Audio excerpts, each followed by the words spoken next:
He burst through the revolving doors of Bryant Park just as a blast of sleet hit his face, his courier bag slamming against his side. The December wind roared like an angry crowd, but Jack Donovan pressed on every muscle primed to outrun the cold and the clock. His mind raced ahead to his daughter Lily's dinner waiting back in the Bronx, her soft apology ringing in his ears whenever he was late. Yet as he rounded the lamppost near Fifth Avenue, the usual tunnel vision shattered. A group of tourists, lost panicked voices clashing in half-remembered phrases, had become a whirlpool of confusion. Instinct and long-dormant lessons kicked in. Jack paused, scanned the faces, and spoke into the storm. In a heartbeat, the chaos stilled. If you've ever believed in the power of quiet heroes and second chances, hit subscribe and drop a comment. What moment kept you going when it seemed all was lost? Stay tuned for part 1. Jack Donovan tugged the strap of his courier bag higher on his shoulder as he plunged into the frigid rush of Midtown Manhattan. City lights blurred through the whipping sleet, and every footstep splashed through puddles that reflected the dull gray sky. The air stung his cheeks, and his breath came in cold bursts as he navigated throngs of holiday shoppers hunched beneath umbrellas and runners scurrying with head-down determination. He checked his watch, 4:12 p.m. If he didn't hustle now, he'd missed the last train home to the Bronx and his daughter Lily's dinner. She'd promised to wait, but the years had taught Jack to expect disappointment. He veered onto West 42nd Street, weaving past delivery trucks and yellow cabs, honking obstacles clear. Each block felt stretched gravity heavier in the fading daylight. Red and green storefronts glittered with faux warmth, yet Jack felt none of it. Instead, he shouldered through the crowd with practiced ease, an uncelebrated rhythm of city life pickup, drop-off, sprint, breathe, repeat. As he approached Bryant Park, the sleet narrowed to a fine spray, and the tall lampposts lining the walkways glowed ghostly in the gloom. Normally, he'd skirt the park's edges, cutting inside only if traffic snarled. Today, he'd chosen the straight path even as dusk deepened. That's when he heard the first sharp cry. He paused. Instincts bristling voices, he couldn't place an undercurrent of urgency that felt wrong. Ahead, under the glow of an ornate lamp, a cluster of tourists stood huddled, a woman's stroller, abandoned maps flapping in gloved hands, a tour guide's useless placard taped to a stick. Jack slowed, hand still on the bag strap. He'd seen lost travelers before, but never like this. They spoke in bursts, German shouted by one man, Mandarin by another, Spanish by a frantic woman. Phones pressed to ears offered no solace. Their panic was a living thing, a tangled mesh of fear and frustration. Jack's heart tightened for a moment. He saw Lily's anxious face when he arrived late. Then something clicked. He remembered the lessons from his old life, the languages he'd once studied before life upended everything. He stepped forward into the circle. The wind shifted, slicing past him, but he stood unmoved. Clearing his throat, Jack looked to the pair of elderly tourists arguing in broken English. Permiso, he offered, gently switching to Spanish as the women turned toward him. Their eyes widened, hope flickering like a candle. Moments later, he'd moved through German and then Mandarin, each syllable measured respectful guiding. Within minutes, the group's tension unraveled. A child tugged at his coat, eyes bright. A mother sobbed quietly, clutching her map as Jack drew a simple grid on its backside, 4 languages neatly labeled. Tourists dialed hotels with his help. Elderly couples embraced relief. Jack exhaled the city noise rushing back in. The storm of confusion had been broken by words, his words prompted by a moment's empathy. As the last of the group dispersed toward Fifth Avenue, Jack checked his watch again, 4:27 p.m. Rush hour traffic would strangle his route if he dawdled. He squared his shoulders, hoisted his bag, and strode on the sleet, swirling around him as if in applause. Eden Avenues stood waiting 2 more blocks and a train station, but Jack's mind had already shifted back to Lily and her patient smile. Tonight she'd forgive him again. But now Jack carried something more, the knowledge that kindness spoken in the right language at the right moment could carve a path through any storm. And when he finally dashed into the cavernous subway station at 4:45 and squeezed onto the last train bound for the Bronx, he did so with a quieter, steadier heartbeat, confident that he'd done what mattered most. By the time Jack rounded the corner onto the broad promenade of Bryant Park, the wind had grown into a howl, whipping umbrellas inside out, and sending discarded wrappers skittering across the pavement. Street lamps flickered in the early dusk, casting halos of yellow light through the sleet. A few hardy revelers still milled near the holiday market booths, but most New Yorkers had already retreated indoors, leaving the park center eerily still until the sudden clamor erupted near the Fifth Avenue entrance. Around a tall wrought iron lamppost, a dozen tourists clustered in disarray, their brightly colored winter coats huddled together like a flock of startled birds. Paper maps flashed in the air, flapping as if trying to escape their owner's grasp.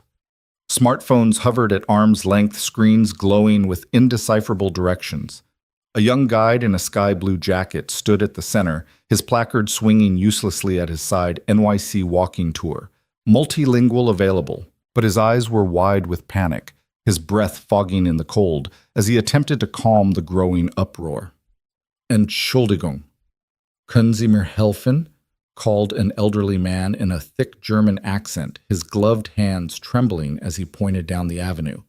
His companion, another man, perhaps 5 years his senior, responded in rapid Mandarin confusion, creasing his brow as he tried to reconcile the foreign syllables. Niehu, shouted a young woman, clutching her soaked guidebook. No entiendo nada. Nearby, a mother clutched a stroller so tightly her knuckles whitened. Inside, a toddler burrowed beneath a lavender blanket, cheeks flushed from the cold. Tears welled in the mother's eyes as she muttered soothing words in French, her accent betraying more fear than comfort. A scarf-clad teenager snapped a selfie, attempting to capture the moment, only to look up in alarm when dozens of disparate voices collided. "What is happening?" she mouthed to her friend, the hiccup of panic bristling at her voice. The guide raised his hands and spoke, English voice urgent but cracking. "Please, everyone, please calm down. Follow me south to the ice rink. That will get us back on Fifth." But his words seemed to fall into a void.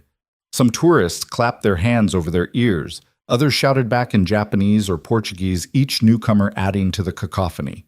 A cluster of Spanish-speaking visitors erupted into a heated debate over which direction to turn. One woman gripped a crumpled pamphlet for their hotel eyes, darting from map to map, wishing for someone who shared her language. Another man in his 30s paced in circles, hands buried in his pockets, stammering fragments of Italian. In that moment, Bryant Park felt less like an urban oasis and more like a battlefield of confusion. The sleet stung exposed faces, the bitter wind carried shattered hopes of a peaceful stroll, and the guide's calm facade cracked under the pressure. He glanced at his watch, 15 p.m., then at the looming buildings around them as if searching for escape routes. Pedestrians nearby skirted the scene with polite distance, crossing the lawn to avoid the tambourine of complaints. A couple reading paper cups snapped photos from a safe distance, live streaming the spectacle with breathless commentary. A security officer emerged from behind a food kiosk, his flashlight beam bouncing off the wet stone. He approached with cautious authority. "Excuse me, folks, can I help?" he called, voice almost lost amid the babel of tongues. The crowd only parted enough to stare suspicion flickering in their eyes as they tried to frame his uniform with any language they knew. A gust of wind tore 2 pages from a guide's laminated leaflet, sending them swirling like ghostly snowflakes across the pavement. People lunged to catch them, only to misinterpret the flapping rectangles as signals of danger. The guide turned in circles, chest-heaving sweat beading at his hairline despite the cold. He tapped the back of his jacket where his company logo should have inspired trust, but the terror in the group refused to diminish. Near the edge of the fountain, a young couple huddled beneath a shared umbrella, their voices low and tense. "Should we call the hotel?" the woman whispered in English. The man shook his head, fumbling for a charger cable. "No signal," he muttered. "Nothing works in this park." An elderly woman, her white hair escaping a knitted cap, clasped a camera to her chest. She blinked back tears. "In my town, people help each other," she murmured, more to herself than to anyone else. "Here, I don't know anymore." A teenage boy, cheeks pink from the cold, hugged his mother's arm and whispered in Korean. His mother patted his hand, but her eyes darted toward every passing stranger, praying someone would rescue them from this confusion. Behind the group, the glass towers of Midtown rose like silent judges, their windows reflecting a fractured tableau of fear. The contrast between corporate calm and human chaos felt brutal inside those towers. Decisions were made with precision, with strategy, with confidence. Out here, raw panic reigned unchecked by protocols or security protocols. The lamppost, once a beacon of light, now stood at the epicenter of disarray. The guide cleared his throat and raised his voice. Por favor, todos juntos, he began in Spanish, then switched mid-sentence to French, pleading for unity. It was a valiant effort, but the group's nerves were unstrung and no single language could soothe all the wounds. A cyclist approached bell ringing and nearly collided with an elderly man brandishing a smartphone. Both skidded to a stop, curses in Polish and Arabic erupting as they tried to right themselves. A toddler in a stroller shrieked with fright, and the mother lunged forward, rescuing her child from imaginary peril. At the core of this human tempest, the blue-jacketed guide finally dropped his sign and placed both hands on his head. He muttered an apology in English, then in Chinese, then in Portuguese, each rendering more desperate than the last. Yet the people around him only grew more frantic, more adrift. Time blurred. The streetlights blinked awake and sleet became a fine chatter against the pavement. Frost formed on leather coats and silk scarves alike. Everyone had forgotten that they were in one of the world's most visited cities, so busy capturing moments on cameras they couldn't truly experience them. Lost in translation, they teetered on the edge of helplessness. In the space between collisions of sound, Jack Donovan stood just beyond the periphery courier bag, half unzipped. He watched the storm of confusion lips pressed into a thin line. He glanced back toward Fifth Avenue, a map of subway lines etched in his mind, but something stopped him, the raw ache of fear in a child's eyes, the frailty in an older couple's stance, the guide's resigned despair. Jack pulled his scarf tighter, shoulders braced against the wind. With one last look at the swirling crowd, he stepped forward, ready to speak the words they needed, even if he spoke them in 8 different languages. And in that charged moment, as the sleet continued to fall and the city seemed to hold its breath, Jack Donovan became the calm before the storm. Jack stopped a few paces from the lamppost, the rushing wind and sleet muted in his ears the moment he committed to help. He tugged his courier bag higher on his shoulder, drew in a steady breath, and waded into the circle of confusion. The elderly couple stood spine straight, their faces pinched with cold and worry. Jack offered a gentle nod, then spoke in warm, measured Spanish. Señores, ¿quieren mi ayuda? ¿A dónde necesitan llegar? The grandmother blinked her eyes, filling with relief as she recognized the familiar cadence. She clutched her husband's arm, then pointed shakily toward Fifth Avenue and 42nd Street. Jack smiled and repeated the direction: sigan por esa avenida 2 cuadras hacia el norte, luego giren a la derecha. Encontrarán la entrada del metro justo allí. He spoke slowly, enunciating every syllable so they could follow. The couple let out simultaneous gracias, their shoulders relaxing for the first time. On Jack's right, the man who had shouted in German tapped his foot anxiously. Jack turned to him and switched seamlessly in Entschuldigen, Sie mein Freund. Wo müssen Sie hinlaufen? The man's brow furrowed, then lifted as comprehension bloomed. He pointed down the park path. Jack offered a reassuring pat on the arm and repeated the instructions in German, softening his tone.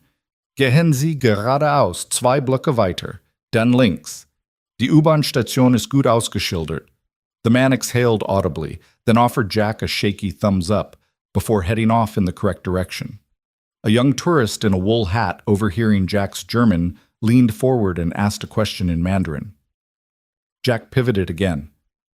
Qing Wen Nan Yao Chunali. His Mandarin was deliberate, each character's pronunciation rounded with respect. The woman's eyes sparkled as she realized she could communicate. She asked for her hotel's name in Mandarin. Jack answered carefully and watched as her frown smoothed into a grateful smile. Meanwhile, the guide in the blue jacket attempted to regain control, but his stuttering English only added to the mayhem. Tourists from Portugal, Italy, and Japan all clamored for help. Jack's lips curved in a sympathetic half-smile. He reached into his pocket, extracted a pen and the battered tourist flyer he found at the cafe earlier, now damp, and corners curling, and sketched a simple map. He labeled each street in English and Spanish, then added German labels on the map's edge, followed by Chinese characters along the bottom. As he drew, he murmured directions in rapid succession. Spanish, German, Mandarin, each phrase a lifeline thrown to a flailing swimmer. A child no older than 6 tugged on his sleeve and whispered in English, "How do you speak all those languages?" Jack crouched so his eyes met hers. "A little bit of study, a lot of practice, and a lot of heart," he said gently. The child's eyes grew wide. "You're like a wizard," she declared with glee. Jack ruffled her hair and stood offering a small bow that sent laughter rippling through the group. In the space of 5 intense minutes, the tide had turned. Panic dissolved into cautious hope. A pair of tourists who had nearly collided in frustration now exchanged friendly directions thanks to Jack's translations. The guide's signboard, once mocked as a cruel joke, now read like a tribute to Jack's skill: NYC Walking Tour Multilingual Miracle on Demand. A teenage couple huddled under an umbrella approached Jack asking for a recommendation on local cuisine. He described a nearby deli. It's famous for its matzo ball soup and knishes. Ask for it in Yiddish, mazlakish. They broke into delighted smiles and seemed almost eager to follow his advice rather than running back to their hotel. Even the security officer who had paused on the outskirts stepped forward and saluted Jack with a nod of respect. "Thanks, man," he said. "You saved a lot of trouble." Jack waved him off with a grin. There was no time for accolades. The work was nearly done. With the last of the tourists pointed down the correct paths, Jack took a moment to survey the aftermath. The group had dispersed in pairs and small clusters, all now moving with purpose instead of panic. Bags were hoisted, maps folded neatly, and smartphones tucked away as the travelers followed the well-labeled routes. Everywhere Jack looked, he saw relief blossoming on faces once clouded with anxiety. He let the breeze wash over him, tasting snowflakes on his tongue, and felt the familiar throb of adrenaline fading into calm. In that moment, Jack Donovan Currier, single dad Bronx native, felt something he hadn't admitted in years: the quiet satisfaction of making a real difference. A woman in a navy wool coat lingered near the lamppost, her oversized sunglasses reflecting the park lights like dark mirrors. Jack recognized her now as the tall observer from earlier. She took a single step forward, eyes bright behind tinted lenses. "That was remarkable," she said in flawless English, her voice calm but ringing with genuine admiration. Jack bristled at the compliment, shrugging as if to say he'd done nothing special. "I just happen to know a few words," he muttered. She shook her head, a small smile touching her lips. "Most people barely know one language. You spoke 8. You didn't just help them, you gave them back their dignity." She extended a thin gloved hand. Jack hesitated, then took it. Strength met warmth in her grip. The sleet had slowed to a soft dusting, and the park seemed to shimmer in the lamplight, as if the world itself recognized the moment's significance. Jack found himself at a crossroads, the thrum of the city beyond the park gates where his next package delivery waited, and the unexpected invitation before him from this elegant stranger. Yet in that fleeting handshake, Jack realized that this ripple of kindness would carry him far beyond his usual route. As the final tourist waved a grateful farewell and vanished into the city's pulse, Jack Donovan felt the storm of confusion transform into a breeze of opportunity.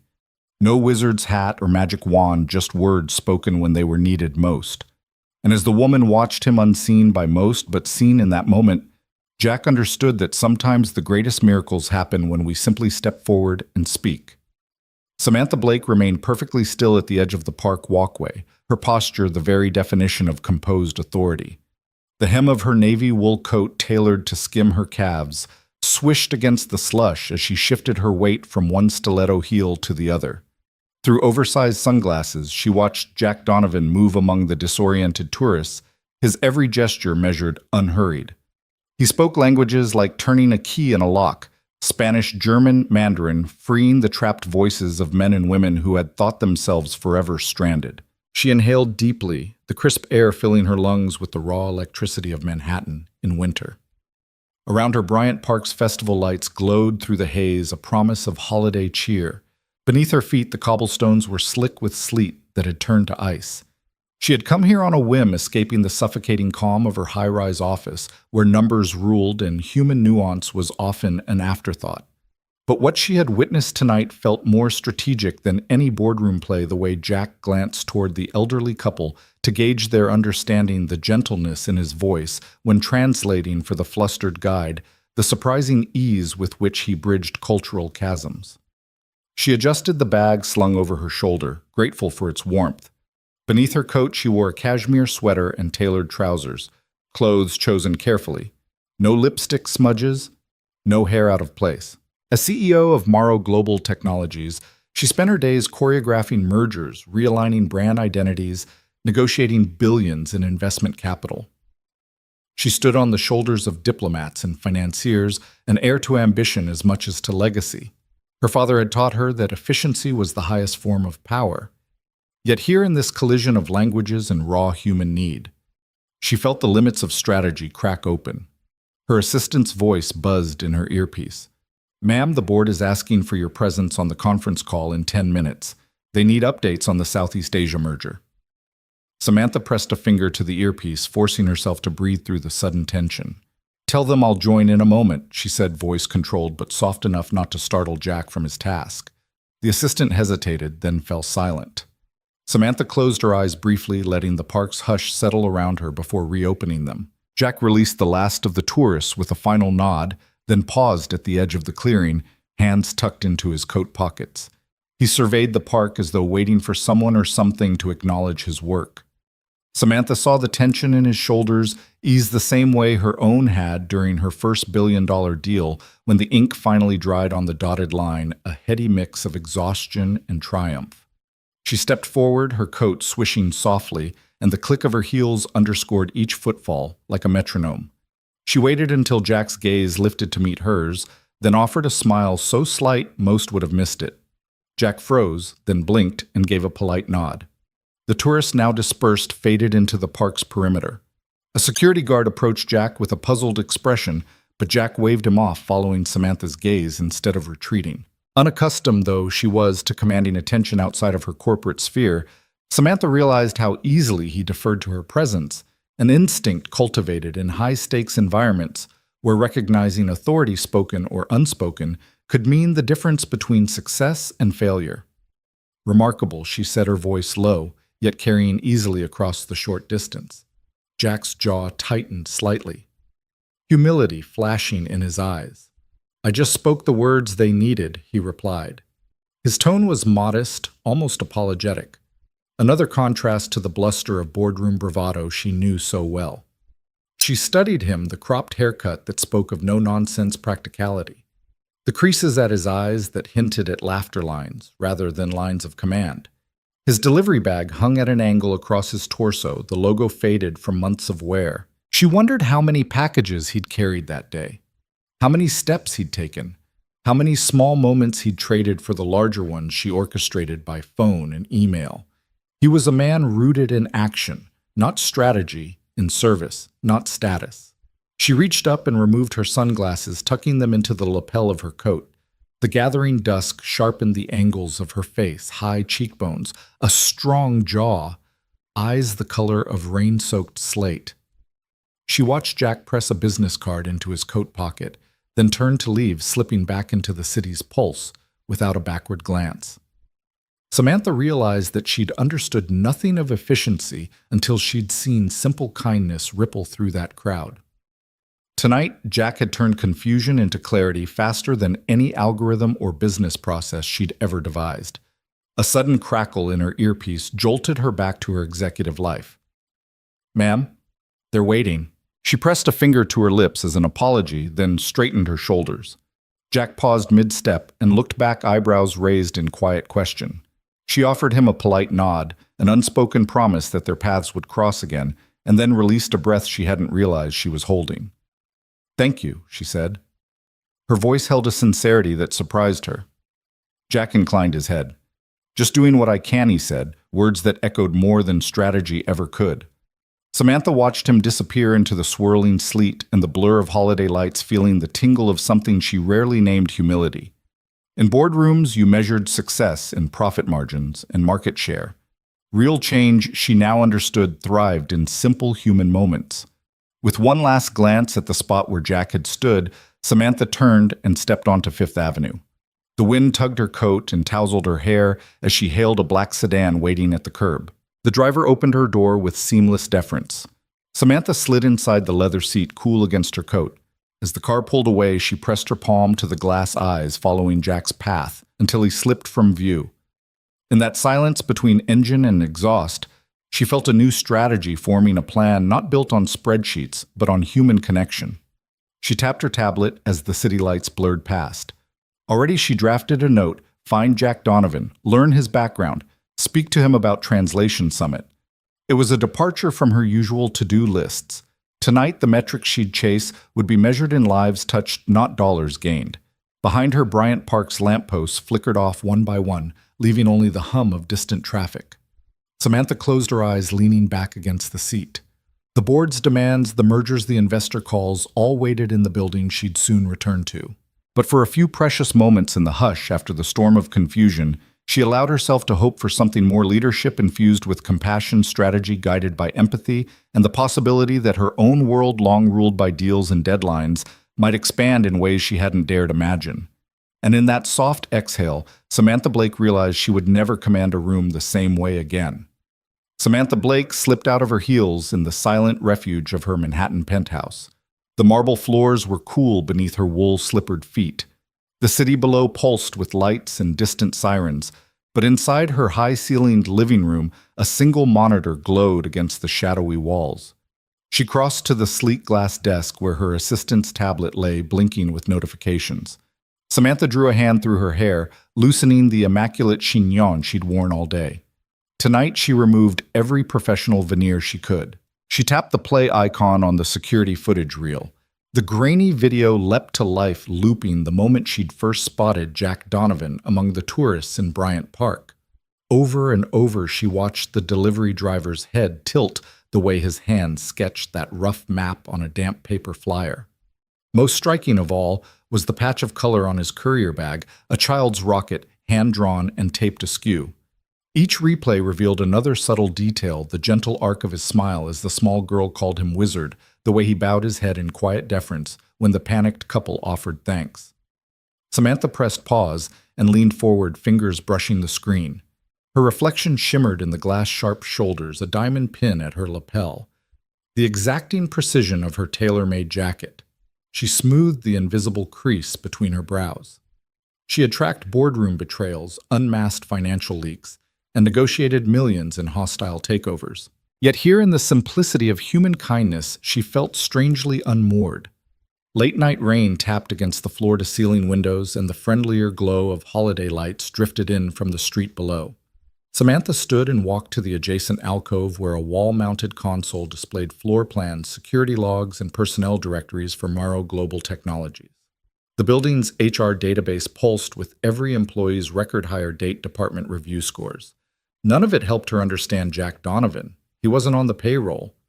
Courier Express was an entirely separate vendor, but that child's rocket M, she murmured to herself, was the clue. She returned to the monitor and keyed in a search for Courier Express in her building's visitor management system. A dozen driver badges scrolled by on the screen, each a year-old photo and name. Samantha's eyes narrowed as she scanned Michael Lee, Nia Johnson, Carlos Martinez. None matched the man with the rocket sticker. She paused at one entry, a J.D. Jack Donovan badge, ID 8297, checked in daily at 8 a.m. and out at 6:30 p.m. His last check-in this afternoon had been at 4:45 p.m., just after he'd cleared the tourists. A quiet thrill crept through her. Samantha tapped a few keys, bringing up Jack Donovan's basic profile date of birth.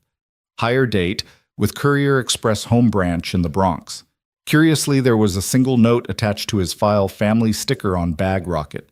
Keep for ID. No other flags. No performance reviews. She let the data sink in a courier whose only noteworthy trait in her system was the hand-drawn rocket, a child's touch on the monochrome rigors of corporate operations. She reached for her phone and scrolled to a saved contact, Clara, executive assistant. One tap brought up her messaging app. Samantha composed a brief directive, subject urgent. Matching ID 8297. Please locate Jack Donovan at Courier Express Bronx branch. Obtain full employment record shift schedule and any emergency contact details. Flag any mention of prior roles or education background. Discretion paramount. I need updates in 1 hour. She hesitated over the send button, recalling the polite nod Jack had given her as she left the park. Sending this message felt like summoning someone into her world, disrupting his routine. But she couldn't ignore the magnetism of that moment. His quiet competence had unsettled her, challenged the notion that power meant status. Tonight she followed her curiosity deeper. Her assistant's reply popped up almost instantly. Understood on it now. Expect dossier by 11:15 p.m. Samantha exhaled, feeling the weight of anticipation. She stood by the window, sipping a warming swirl of chamomile tea, and watched the taillights of a black sedan slip down the avenue. The scent of rain-washed pavement drifted up the glass, mingling with the faint aroma of lavender from her bedside diffuser. All her life she'd calculated risk and reward in boardrooms. Now she was charting the unknown territory of a single act of kindness. She reached back to the desk and opened a physical folder labeled Corporate Services Courier Express. Inside were contract notes, service-level agreements, and the occasional billing discrepancy flagged by her procurement team, never anything personal. She had authorized their vendor contract years ago, trusting them to keep her packages and confidential documents moving. Jack was simply one more face in a sea of delivery personnel. Until tonight. Her fingers brushed the edges of the folder, and she allowed herself an uncharacteristic moment of doubt. What if he rebuffed her? What if he didn't want to leave his routine life for her corporate arena? Usually, she devised plan B, even plan C. None of that prepared her for genuine human unpredictability. Yet behind her, the board would not forgive endless delay. The Southeast Asia merger. The investor calls the quarterly numbers all demanded her attention at dawn. Still, Samantha Blake had never been more certain of anything she needed to meet this man again. The assistant's tablet buzzed on the desk, pulling her back. She glanced at the screen dossier compiling. Accessing academic records. ETA 45 minutes. She tapped a quick acknowledgement and stood. Panting slightly from the adrenaline of the chase, she walked to the coffee bar in the corner of her suite. She measured out 2 shots of espresso, her hand steady, then added hot water for an Americano. One for herself, one for the habit of preparation. Her gaze returned to the video footage looping on the monitor. Each replay drew her deeper into Jack's world, the way his hands curled around the pen as he wrote in Mandarin, the polite angle of his bow, the genuine warmth that softened the park's harsh edges. She realized that leadership was more than issuing memos and running projections. It was about presence, showing up when words mattered most, translating intention into action. A soft ping announced her assistant's arrival. She tapped the tablet, no dossier yet, but a cropped screenshot. Jack Donovan's smile as the tourist dispersed. Underneath her assistant had scrawled a note, impressive clarity in every tongue. Possible previous academic background, Hunter College Linguistics. Samantha's pulse quickened. Hunter College was renowned for its language programs. Was Jack a former professor who'd walked away from it all? She scrolled through the databases. Hunter didn't list dropouts by name, but she could request archived directories, alumni lists. With a few more queries, she might uncover his history. But first things first, she gathered her tool's phone tablet, the Americano, and stepped onto the balcony overlooking the East River. The winter air bit at her cheeks, and the steam curled from her cup like a promise. She closed her eyes, centering herself. In this moment, her penthouse felt less like a fortress and more like a command center for something entirely new, a quest not for profit, but for connection. The first dossier entries would arrive soon. Samantha Blake, CEO of Morrow Global, would learn every bullet point of Jack Donovan's resume. But more importantly, she'd seek the story behind the bullet points, the motivations that led a man fluent in 8 languages to trade lectern for gloved hands in a delivery bag. In the hush between skyscrapers, she allowed herself to hope she'd discover not just a consultant, but a kindred spirit who might remind her what it meant to speak and to be heard again. Jack nudged open the glass door of the corner cafe, the jingle of the bell announcing his arrival. He shook the sleet from his parka and breathed in the warm, coffee-scented air. The Bronx morning crowd bustled around him, students in hoodies, retired couples nursing newspapers, a barista calling out drink orders in rapid Spanish. Jack wove through mismatched tables to his usual spot by the window, where a steaming Americano and a small oatmeal muffin waited, courtesy of Mrs. Harris next door. He sank onto the vinyl seat, unzipped his bag, and tapped his watch, 8:05 a.m. Plenty of time before his first drop-off. He took a thoughtful sip of coffee, letting the bitterness ground him when she appeared tall, composed, every inch the image of quiet power. Samantha Blake stepped into the cafe like she'd never known anything but command. Her hand closed around the door handle for a moment, as if gathering resolve, then she crossed the tile floor in heels that clicked softly, by his table. "Mr. Donovan?" She asked, her voice a calm contralto that cut through the cafe racket. Jack looked up, surprised. "Yes." He offered her a tentative nod. She gestured to the seat opposite him. "May I—" He said nothing, so she slid into the chair, setting a sleek tablet and leather portfolio on the table between them. Jack had expected follow-up questions about her security footage, perhaps a line of inquiry about his multilingual deafness.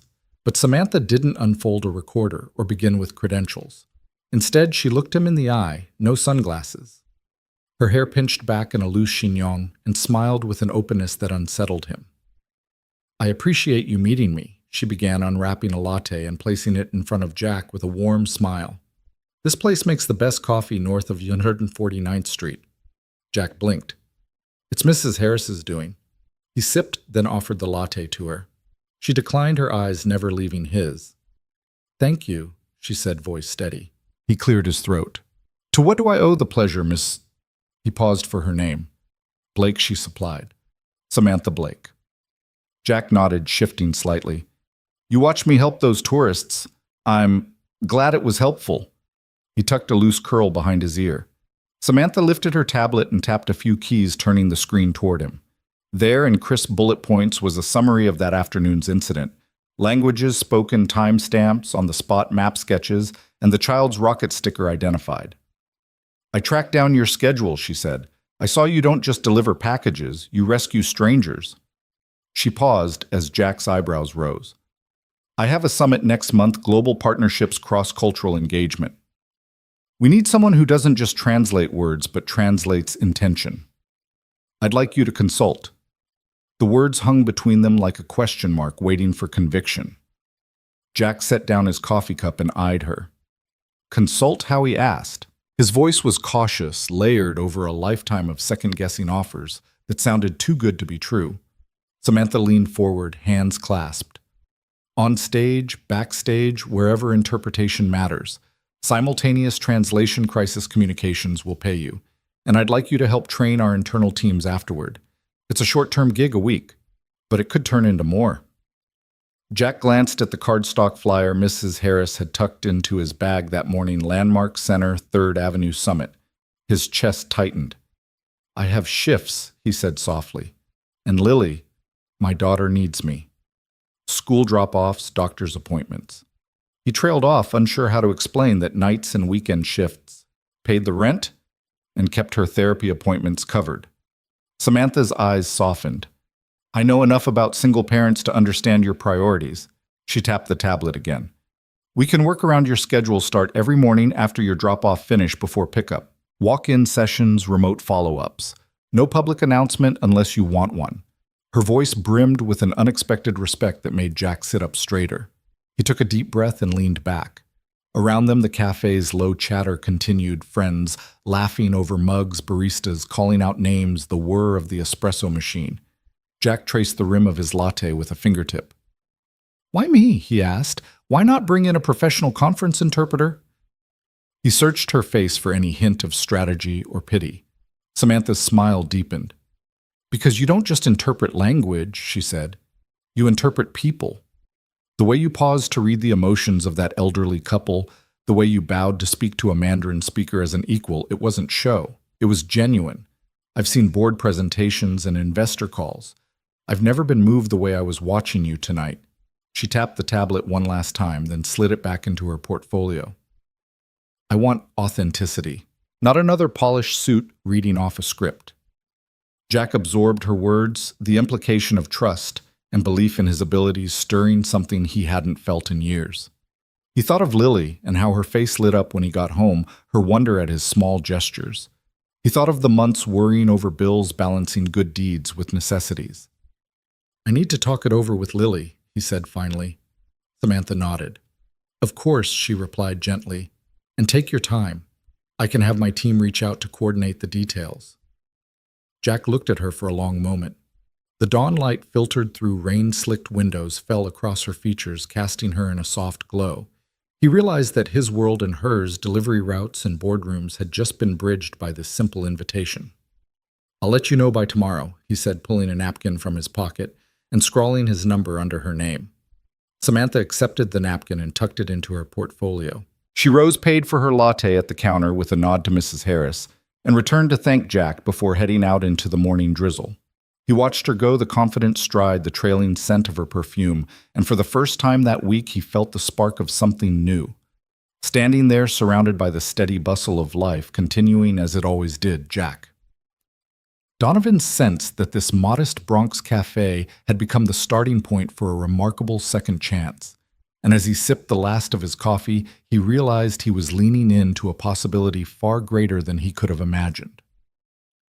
They settled into a vinyl booth at a tiny corner diner not far from Jack's apartment, where the neon open 24-hour sign buzzed softly against the pre-dawn sky.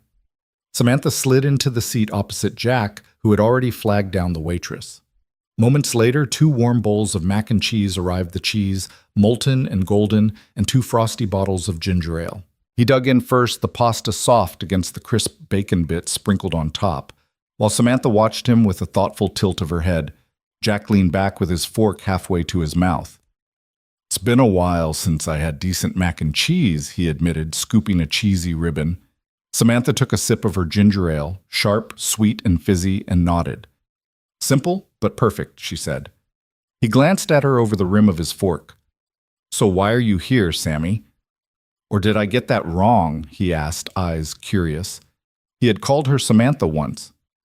Then, Ms. Blake, and now Sammy felt too familiar, yet it made her smile. "Samantha is fine," she replied, tucking a loose strand of hair behind her ear. "I find titles can feel heavy sometimes." She scooped a bite of mac and cheese, savoring the buttery warmth. "I wanted to talk without boardroom jargon or performance reports. I thought this would be the simplest place." Jack's gaze softened. "Then let's keep it simple." He paused, swirling his ginger ale. "You asked why I'd consider the Summit gig. Truth is, I haven't been outside my comfort zone since—" He stopped, retracing his thoughts. "Since Megan died." Samantha set her bottle down, the clink of glass echoing in the quiet. "I'm sorry," she said gently, her voice unguarded. Jack nodded, eyes fixed on the tabletop. "I met her at a language exchange event. She was a cellist, classical music, 19th century sonatas, couldn't speak Spanish for her life, so we traded lessons, one phrase for one note. I'd never met anyone so alive." He pushed a stray tear back. Samantha reached across and placed her hand over his. "She sounds amazing." He smiled through the ache. She was. But she got sick glioblastoma, the kind that doesn't wait. We had 4 months. 4 months of hospital rooms scented with antiseptic and apologies for interruptions. I resigned from Hunter College that week. Couldn't stand lecterns while my life was falling apart. Samantha exhaled, her own chest tightening. My father's heart attack was sudden. I was 28 and on track to join his diplomatic team. He called me and offered me the reins of Morrow Global. He said he trusted me more than any outside candidate. She paused, eyes distant. When he died, the board balked. They wanted someone else. I had to fight for the corner office. I won, but... Her fingertips traced the wood-grain tabletop. I lost something else along the way. She stirred her mac and cheese absent-mindedly. Jack watched her CEO, strategist, negotiator, feeling the fragile humanity beneath the steel. "I don't know how you did it," he said softly. "Fought your way to the top while the world tried to push you down." She chuckled, a sound equal parts irony and gratitude. "I had to. There was no other choice. But somewhere between mergers and board votes, I forgot what it felt like to be part of something that mattered beyond profit." Jack nodded, finishing his ginger ale. Megan used to say music was the only truth in the world. Speak from the heart, not from the page. He paused, gently tapping his ring finger where Megan's wedding band had been. "I didn't understand until she was gone." Samantha leaned forward. "Tell me about your daughter." He blinked, the sudden shift pulling him back from memory's cliffs. "Lily," he said. "She's 6. Born 2 months early, 5 pounds on a good day. I'd never held a baby in an incubator before. The doctor said she might not." His voice cracked and he set his fork down. Samantha reached for both his hands. "She's a fighter," she said. "Just like her dad." His lips curved. "She is." She asked me once why helping people speak mattered so much. I told her words build bridges between hearts. She nodded, then went back to drawing rockets. Samantha's eyes misted. Rockets, huh? My niece's favorite, too. She paused. Listening to you now. I realize I've spent so long speaking in boardrooms that I forgot how to speak in living rooms. I forgot how to use my voice to comfort, not to command. Jack's voice was low but firm. You've got a hell of a voice. You should use it. Their eyes held across the table as the waitress cleared their empty bowls and offered more napkins. Steam traced the counter's edge, and somewhere a jukebox crackled to life with a blues riff. Outside, the last of the early morning crowd drifted by. Samantha smiled not just with gratitude, but with recognition. I came here to find a consultant, she said, but I think I found someone who reminds me what matters. Jack reached into his coat pocket, pulling out the worn Cruisers Express badge and the faded map with smudged pencil lines. He laid them on the table. You asked why I do the summit. Because Lily needs stability, yes. But I need to feel useful again, not just busy. You and we both need something real. Samantha nodded, her hand hovering over the badge. I think we both found more than a consulting gig tonight. He leaned in, voice soft but steady. A second chance. They lapsed into a companionable silence, two souls bridging disparate worlds over mac and cheese and ginger ale, vulnerability knitting them together in ways no boardroom deal ever could. Jack stood off to the side of the gleaming stage at the Grand Intercontinental Summit Hall, shoulders squared beneath his charcoal blazer. He'd arrived early that morning, earlier than he'd ever been awake for a weekday shift to run through notes on accent subtleties and cultural cues. Now, as the last keynote speaker concluded, Samantha Blake gave him a brief nod, time to step into the fire. The lights dimmed and the announcer's voice echoed, Ladies and gentlemen, please welcome our panel of refugee entrepreneurs here to share their visions for rebuilding communities across the globe. A hush swept through the audience of executives, investors, and dignitaries as three figures appeared on stage, a Syrian woman draped in a patterned headscarf, a tall Ivorian man clutching a sleek tablet, and a soft-spoken Chinese engineer wearing a simple gray suit. Jack adjusted the discreet headset mic tucked beneath his collar. He glanced at Samantha standing just a few feet behind him and offered a small, steadying smile. She returned it with a nod that conveyed trust, not instruction. Then, stepping into the pool of light, Jack positioned himself slightly to the side so he wouldn't block the refugees, yet remained in view of the audience's monitors. The Syrian entrepreneur Amal al-Rashid cleared her throat. In Arabic, her words poured out, measured, laden with emotion, describing her vision to convert decommissioned shipping containers into mobile medical units for war-torn villages. Jack listened intently, his pen poised over his notebook. As she paused for breath, Jack's voice rose in calm English. Amal al-Rashid envisions mobile clinics built from shipping containers, bringing essential health care directly to families who have lost everything. She believes that by training local volunteers and equipping these units with solar power, they can ensure medical aid reaches remote areas day or night. A ripple of empathy spread across the audience. Jack's tone captured the gravity of Amal's loss and the fierce hope in her solution. He respected the original rhythm of her Arabic matching its cadence in English, while preserving her dignified pauses. Next, Dr. Ivan Petrov stepped forward in Russian, his accent tinged with regret and determination. He described his initiative to create solar-powered internet hubs in remote Siberian regions, empowering children to access education and families to connect with distant relatives. Jack switched seamlessly to fluent Russian voice, softening at the plight of children trudging through snow for a single textbook, then flipped to English. For the remainder, Dr. Petrov's solar hubs will deliver connectivity to villages that have never known broadband, bridging both physical and digital distances. His goal is to foster new educational opportunities and economic partnerships, all through the power of shared knowledge. The audience leaned in. Jack sensed the room's shift, curiosity bloom into respect. He stepped back just enough to let the next speaker take prominence. Xiaoling Wu approached the podium and spoke in Mandarin about her plan to repurpose textile waste into affordable, reusable construction panels for low-income housing in China's industrial cities. Every phrase was precise, underscored by a passion for environmental sustainability and community resilience. Jack allowed her Mandarin words to hang for a moment before translating into English. Xiaoling Wu sees discarded fabrics as raw materials for change. By compressing and treating textile scraps with eco-friendly resins, her panels can be assembled into durable, energy-efficient homes.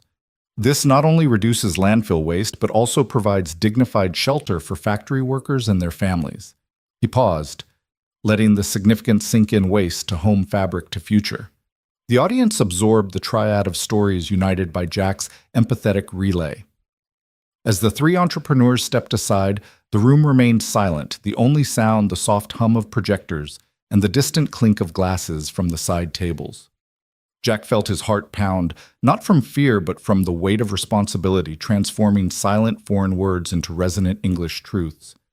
He exhaled slowly, then stepped away from the podium, allowing the panel moderator to guide the conversation forward. Morgan Lee, a well-known venture capitalist, took the mic. He asked the panel about funding challenges. Jack shifted back into interpreter mode, translating the moderator's question into Arabic, Russian, then Mandarin, each with respectful intonation. When the entrepreneurs answered, Jack relayed their strategic insights. Microgrants for community stakeholders, public-private partnerships for solar infrastructure, and seed funding tied to environmental impact metrics. Every nuance, every subtle shift in tone, he carried across languages with fidelity. During the Q&A, an executive from Dubai raised a hand. Amal, how will you navigate security risks in conflict zones? Jack translated the question into Arabic. Amal responded with careful candor, outlining her protocols for local liaison remote monitoring and volunteer safety training. Jack mirrored her measured restraint, ensuring that her English translation conveyed both caution and conviction. A hush followed. Jack closed his eyes briefly, feeling the gentle surge of connection, not just between speakers and listeners, but between cultures. The summit's exhibit halls, once sterile arenas for PowerPoint champions, now felt like a living forum for human futures. When the final question concluded, Jack stepped forward again. Samantha joined him on stage, placing a supportive hand on his shoulder. The room erupted in applause, a standing ovation that shook benches and echoed against high ceilings. Jack felt heat rise in his cheeks, and he bowed slightly, grateful for the recognition, but reminding himself that the applause belonged to the entrepreneurs whose voices he had amplified. Samantha raised her arms, gestures concise and commanding, and thanked the audience for embracing the panel's vision. She then turned to Jack, handing him a single rose from a nearby arrangement, a token of gratitude in the midst of corporate rigor. Jack accepted it, stepping into Samantha's extended shadow as they exited the stage.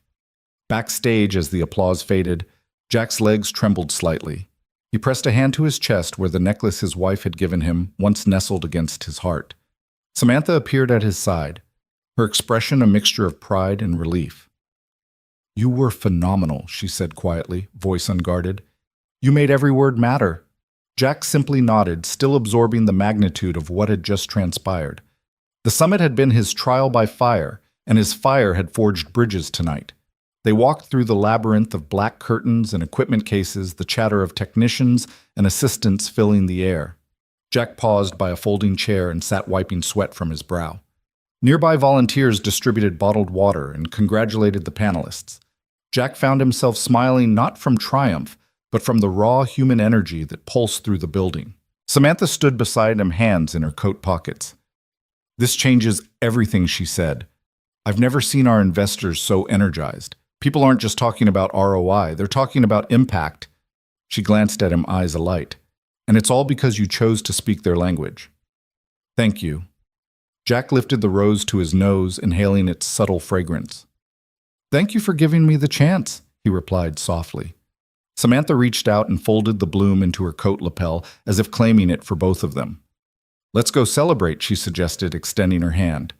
Jack took it, standing and brushing off his blazer. Together they stepped out of the backstage wings, hand in hand, into the summit's grand foyer, a place where just hours ago he'd been a curious observer. Now he walked beside her as an equal partner in a new narrative, their shared triumph echoing through the halls long after their footsteps had faded. The morning after the summit, Samantha walked into the glass-walled boardroom of Marrow Global Technologies. feeling the residual glow of last night's standing ovation. She'd barely slept. Her mind replayed Jack Donovan's translations, the audience's rapt attention, and the surge of genuine applause. Today, though, was about facing her board, and she steeled herself as she advanced to the head of the table. 24 executives sat stiffly in their chairs, laptops open, tablets glowing with email feeds and news alerts. Marcus Delacourt, the most vocal skeptic on her board, cleared his throat. "Ms. Blake," he began, voice cool. "We appreciate your initiative in bringing Mr. Donovan on stage last night, but as you know, some members have expressed concerns about the appearance of impropriety inviting a vendor's employee and dinner together. It's unorthodox." A ripple of murmurs followed. Samantha folded her hands calmly. "Mr. Delacourt, Mr. Donovan's contributions at the summit were demonstrably valuable. Any dinner we had was purely professional further discussion of his role." She paused, scanning the room. "But let's address these concerns directly. Jack is extraordinary at cross-cultural communication. I stand by him." Marcus leaned forward, steepling his fingers. "We need more than assurances. Protocol demands due diligence. We need evidence, performance metrics, vetting of credentials." Before she could respond, the boardroom doors opened quietly, and Jack stepped in, coat still damp from a light rain. Heads turned. Some gasped at his outsider presence. Samantha rose and offered him the seat beside her. Jack gave her a firm nod of reassurance.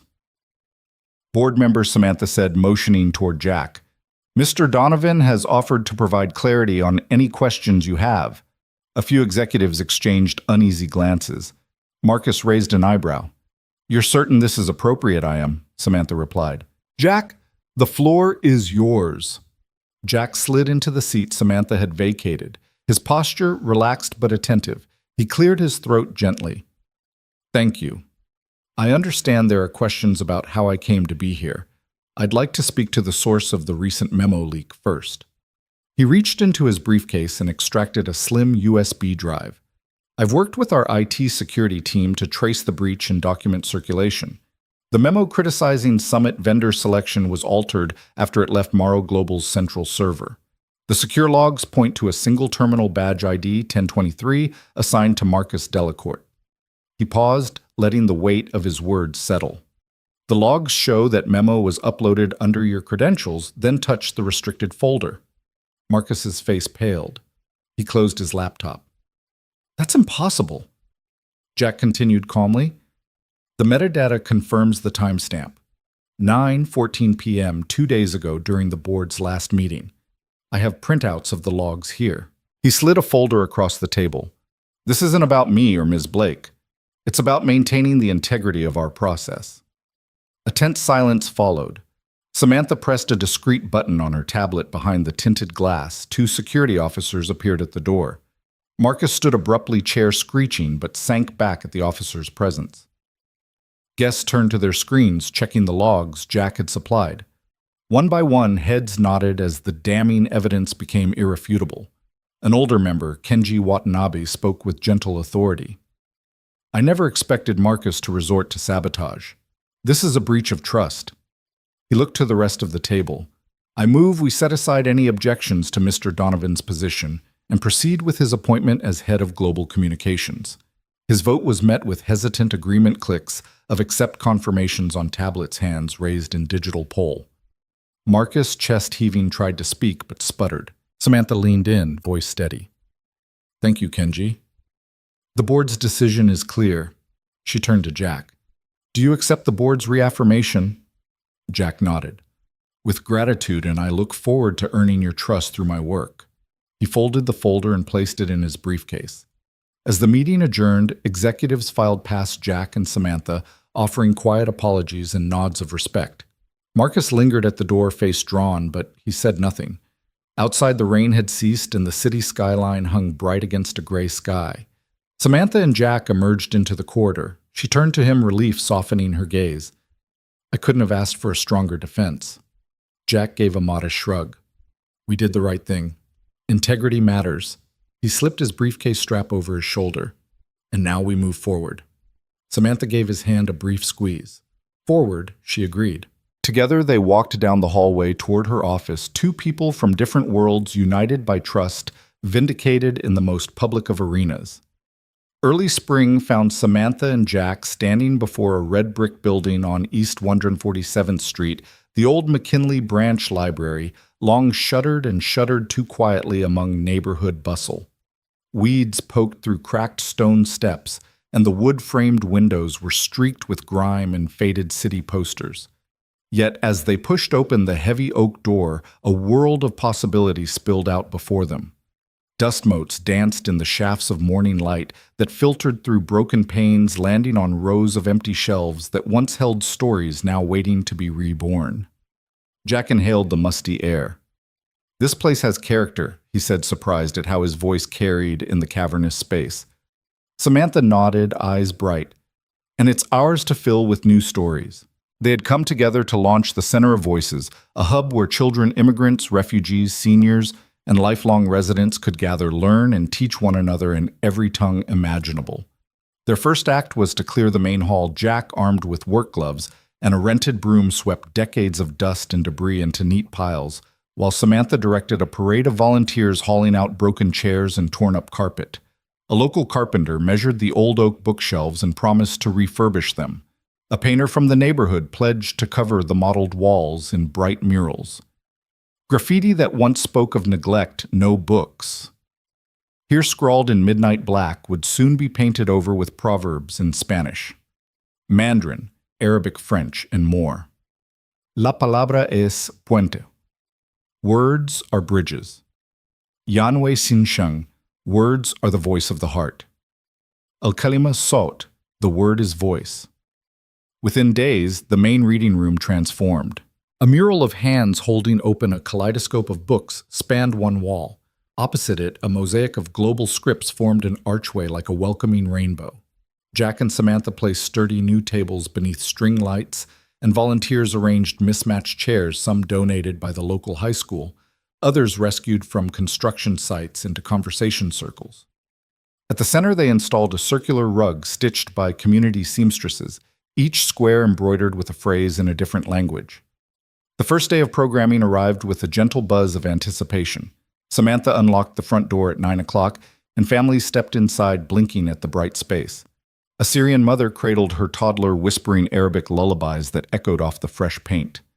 A teenage boy from Ecuador practiced English pronunciation with a retired teacher from Poland whose accent lent each word a kind warmth. Over by the window, an elderly woman from Puerto Rico led a Spanish book club, her laughter ringing as she teased a history buff from Ghana about the pronunciation of capital versus capital. Jack wandered through the sessions, notebook in hand, marveling at what he'd helped create. He paused at a corner table where 4 older men sat around a board covered in Scrabble tiles. Each word they formed switched seamlessly from Finnish to Turkish to Swahili, their eyes bright with the thrill of connection. Nearby, a group of refugee entrepreneurs, some of whom had been on Jack's summit panel, offered free workshops on bilingual business planning, their laptops glowing with slides in English and Arabic. The real magic, Samantha realized, wasn't just the languages, but the stories behind them. A young Sikh boy guided his curious classmates through the Gurmukhi script of his grandmother's sacred prayers. A Jamaican poet led a slam session where verses in patois flowed into Spanish sonnets. Everywhere, laughter mingled with translation, and every pause became an invitation to ask, "How do you say?"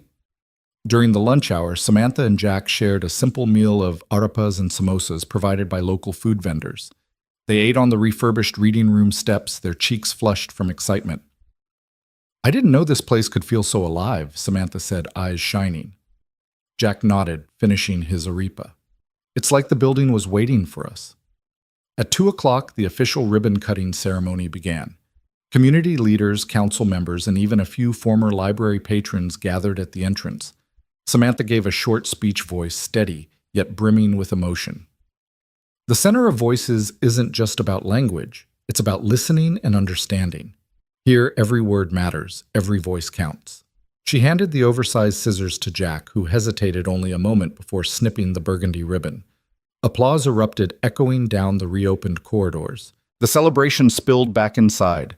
Children raced through the aisles, their giggles weaving around the volunteers who guided them in scavenger hunts for books in unfamiliar alphabets. Jack escorted Lily, now recovered and full of mischief, through an arts and crafts corner where participants painted bookmarks decorated with their own hand-drawn rockets and rockets etched with Chinese characters. Samantha watched as the little girl waved her creation proudly, and she felt a surge of gratitude for the path that had led them here. As evening fell, the center dimmed its lights and flicked on a few lamps, creating cozy nooks where language classes continued under lantern glow.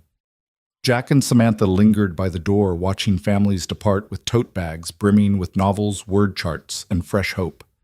A group of volunteers hugged each other goodnight, promising to return at dawn to prepare for tomorrow's poetry workshop.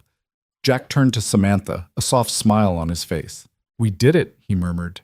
She nodded, her eyes reflecting the warm lamplight. "We did." Behind them, the center of voices stood proud, its walls alive with color, its halls echoing with laughter and conversation. It was more than a reclaimed library. It was a living testament to the power of language to heal, to teach, and to unite. And as Samantha and Jack walked away into the gentle hush of the South Bronx night, they both knew that this was just the beginning of a new chapter. One where every voice, no matter how small, could finally be heard. Saturday dawned crisp and golden, the kind of morning that seemed to promise anything was possible. Samantha pulled on her boots and wrapped a scarf around her neck before stepping into the kitchen, where the smell of brewing coffee mingled with the faint hint of maple syrup. Jack was already there, balancing Lily on his hip as he flipped pancakes on the griddle. "Easy on the batter," Samantha teased, handing him a plate. Lily, her hair in pigtails, giggled and held out a tiny spatula as if it were a trophy. "I help?" she asked, eyes bright. By mid-morning, the trio was weaving through the stalls of the South Bronx Farmers Market. Jack carried Lily on his shoulders, her small hands gripping his forehead for balance, while Samantha strolled beside them with a wicker basket looped over her arm. The market vibrated with life vendors called out over piles of ruby-red strawberries and baskets of heirloom tomatoes. The scent of fresh-baked bread drifted from one tent, mingling with the earthy perfume of honeycomb and the tang of pressed apple cider. Their first stop was the pancake booth, where a lanky teen in a flour-dusted apron served stacks of fluffy golden cakes. Jack lifted Lily down and scooped her onto a stool, her little legs dangling as she surveyed the array of toppings. Samantha ordered 3 pancakes, selecting extra maple syrup and a side of whipped cream. Lily's eyes widened when the vendor brought out a jar of wild blueberry jam. "Can I have a taste?" she asked. The vendor handed her a small wooden spoon. Lily dipped it into the jam and popped a dollop into her mouth, then grinned at Jack. "Blueberry rocket," she declared, holding up her sticky spoon. Jack laughed and wiped her chin with a napkin, smudging a smudge of blueberry across her cheek. Next they wandered toward the honey stand, where hives of glass jars sparkled like amber jewels in the morning light. Samantha sampled a spoonful of cinnamon-infused honey, the spice warming her tongue. Jack chatted with the beekeeper about seasonal harvests, while Lily darted between jars, marveling at each one. She ran back to Jack with an impromptu crown of honeycomb shards, placing it atop his head, before someone gently suggested she might want to taste the honey instead. Jack indulged her, letting her dip her finger into a jar of creamed honey and guiding her hand back to his mouth so they could share the sweetness. They drifted past a stall laden with farm-fresh eggs, where the old farmer demonstrated how to balance an egg on its end. He invited Lily to try. She concentrated so intensely that Samantha and Jack held their breaths, then cheered when the egg teetered long enough to stand upright for a moment. Lily beamed, then hopped down to give the farmer a high five, her small hand sticky with yolk. Their basket began to fill a loaf of country sourdough, a wedge of sheep's milk cheese wrapped in wax paper jars of peach preserves and tangy cherry jam. Samantha paused by a stall selling fresh flowers and picked up a bunch of daffodils. "For the kitchen," she said, breathing in their bright scent. Jack offered to carry them, but Samantha tucked them into her jacket, the yellow blooms peeking above her pocket like the first signs of spring. They made their way to a corner where a group of musicians had set up 2 guitarists and a violinist. The melody drifted through the market, soft and lilting, a perfect soundtrack for their morning. Lily tapped her foot in rhythm and then began to dance, her pigtails bouncing. Samantha filmed her daughter on her phone, and Jack watched with the quiet pride of a parent who knows this is exactly where he wants to be. As the market wound down, they found a sunlit patch of sidewalk near the entrance and spread out a checkered blanket. Jack unpacked the treasure's cheese and bread for Samantha, jam-topped pancakes for Lily, an extra bottle of ginger ale for himself. They shared the meal in companionable silence, only the murmur of departing vendors and the distant hum of the city for company. Samantha dipped a piece of bread into the cheese and passed it to Jack. "Perfect pairing," she said. He smiled and replied, "Only the best for my team."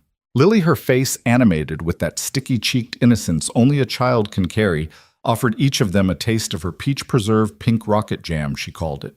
They took turns licking the spoons she offered each bite, eliciting exaggerated expressions of delight. A couple passing by stopped to watch, and Samantha caught Jack's eye. In that glance, they shared the same thought. This was the kind of happiness that didn't need a boardroom or summit. It needed only pancakes, jam, and each other. When the sun climbed higher, they packed up their basket and headed home. Lily perched happily on Jack's hip. Samantha carried the blanket, its corners drifting in the breeze like a promise of many more mornings just like this. As they turned the corner toward their street, Lily stretched out her arms and asked, "Again next weekend?" Jack and Samantha exchanged a knowing smile. "Absolutely," Jack said, tucking her closer. Samantha reached for his hand, weaving their fingers together. And in that simple gesture, three souls forging a new rhythm against the city's relentless pace, they stitched together a tapestry of hope, belonging, and the gentle magic of rituals made sacred by love. Late spring air settled over the city as Jack stepped onto the rooftop terrace of Samantha's penthouse, the hum of traffic softened by distance, and the gentle glow of string lights overhead. The bulbs suspended on slender wires cast pools of warm light across the wooden planks beneath their feet. Below the skyline shimmered glass towers reflecting the last rays of sunset church steeples, standing sentinel over winding streets, the city's pulse visible in each illuminated window. Samantha was already there, seated on a plush outdoor love seat, two steaming mugs of chamomile tea resting on the low table in front of her. Jack paused a moment, savoring the hush. Nothing about this evening required anything more spectacular. No orchestrated speeches, no grand gestures. Here, high above the streets, all that mattered was being present, two people who had weathered storms of loss of doubt, of corporate scrutiny, now carving out a simple moment of calm together. He crossed the terrace and sank beside Samantha, who offered him his tea without a word. He took a slow sip, the floral warmth unfurling in his chest like a balm. She watched him, the soft light catching in her eyes, and Jack felt the steady thrum of connection that had grown between them, an unspoken language of steadiness and understanding. He reached out, brushing his thumb along the back of her hand. Her fingers curved around his, their palms settling together in a perfect fit. In this small clasp, they had found a promise deeper than any honeymoon vow or corporate alliance. It was the promise of presence, the decision to stay, come what may. They sat in silence, watching the city transform from twilight to night. A breeze teased strands of Samantha's hair across her cheeks. Jack wrapped an arm around her shoulders to catch them, then drew her hand closer to rest on his knee. Together they watched a plane trace a thin slash of light across the indigo sky. Passengers likely unaware of the intimate peace unfolding below. "Remember when we first met?" Samantha's voice was low, almost lost in the night air. "I had no idea what I was missing." Jack smiled, his thumb still brushing her skin. "I almost walked past you." He remembered the hotel lobby haze, the blur of suited tourists, and then the clarity when he first saw her watching him untangle that overwhelmed tour group. "I'm glad you didn't." She turned to him, chin-tilted vulnerability flickering behind her composure. "I wasn't looking for this." Her lips softened, "But I found it anyway." He traced her cheek with his fingertips, memorizing the curve of her jaw and the gentle light. Leadership and love. He began searching for the right phrasing. They're not about grandstanding. They're about being here even when it's hard. Samantha leaned into his touch. "You taught me that." She paused, and Jack could almost feel the weight of her words, the lesson learned when he'd stood beside her in the boardroom, defending her from whispers and sabotage. The lesson learned in that abandoned library that transformed Community Hub, where they both found voices they thought they'd lost. Jack closed his eyes, breathing in the scent of chamomile and jasmine that drifted up from the planters behind them. "I used to think leadership was about having the loudest voice, the clearest plan. But then I saw you step into silence and choose integrity over optics. That was stronger than any press release. Samantha's gaze softened and she reached to tuck a lock of hair behind his ear. And you, she said, voice catching, you spoke truth when nobody else would. You didn't rescue me, you reminded me who I was. He tilted his head, surprised at the depth of her gratitude. I was just present. She gave him a small laugh, a sound like wind chimes stirring. Being present is the hardest thing some people can do. Jack smiled, brushing her hand with his lips. Then I'm glad we're both here. A gentle moment passed, two hearts beating in unison against the distant roar of the city. Samantha rested her head on his shoulder and Jack leaned his cheek against her hair. Their tea grew cooler on the table, steam curling into the night like a farewell. I don't need fireworks, Samantha whispered. Not when I have this. He pressed a kiss to her temple. Not when I have you. She straightened slightly, gazing out at the skyline with him in that embrace. Promise we'll keep this? She murmured, the simplicity of her request more profound than any marital vow. Promise we'll stay here together no matter how loud the world gets. Jack's heart tightened with both joy and solemnity. He tightened his grip on her hand, sealing the promise. I promise, he said, voice firm. I'll be here. They remained like that until the stars emerged one by one, scattering across the sky. The humid night deepened and the city lights flickered in endless constellations below. They spoke of nothing and everything, of Lily's new drawings, of center expansion plans, of futures both planned and yet unknown. Their whispers drifted into the night, gentle ripples in the vast expanse of the world. When at last they rose to leave, carefully setting the chipped mugs aside, they lingered at the terrace door. Samantha tucked her coat tighter around her and Jack brushed a hand across her back. They paused, silhouettes against the urban panorama, and Jack pulled her close for a final embrace under the string lights, their warmth a soft beacon in the cool night air. No declarations were needed. In that shared silence, with hands still intertwined, they had spoken a lifetime of truth, that leadership and love and all the strength needed to weather life's storms begin with steadfast presence. And as they stepped back inside, leaving the glow of the rooftop behind, they carried that promise with them, an unbreakable bond forged in the quiet glow of simple devotion.